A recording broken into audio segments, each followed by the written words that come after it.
நிறைய பேர் வந்து சில பேர் கோச்சிப்பாங்க. ஒரு அரசியல் தலைவர், அவர் யாரை பாராட்டுறதுனாலும் வந்து அப்படியே வந்து அளவில்லாம பாராட்டுவார்.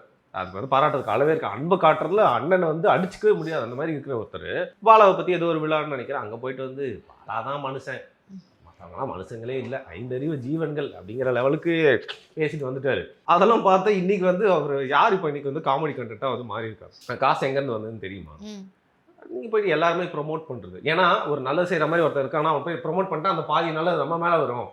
பாலாக்கு சப்போர்ட் பண்றதால நம்மளையும் நல்லவன்னு நினைப்பாங்கன்னு சொல்லிட்டு இது மாதிரி பல பேர் இருக்காங்க. என்ன பண்றது? ஸோ அவங்கெல்லாம் இன்னைக்கு முகத்தை எங்க கொண்டு போய் வச்சுப்பாங்க அப்படின்னு தெரியல. ஸோ நம்ம இது வந்து ரொம்ப கடுமையான விமர்சனமா சொல்லல.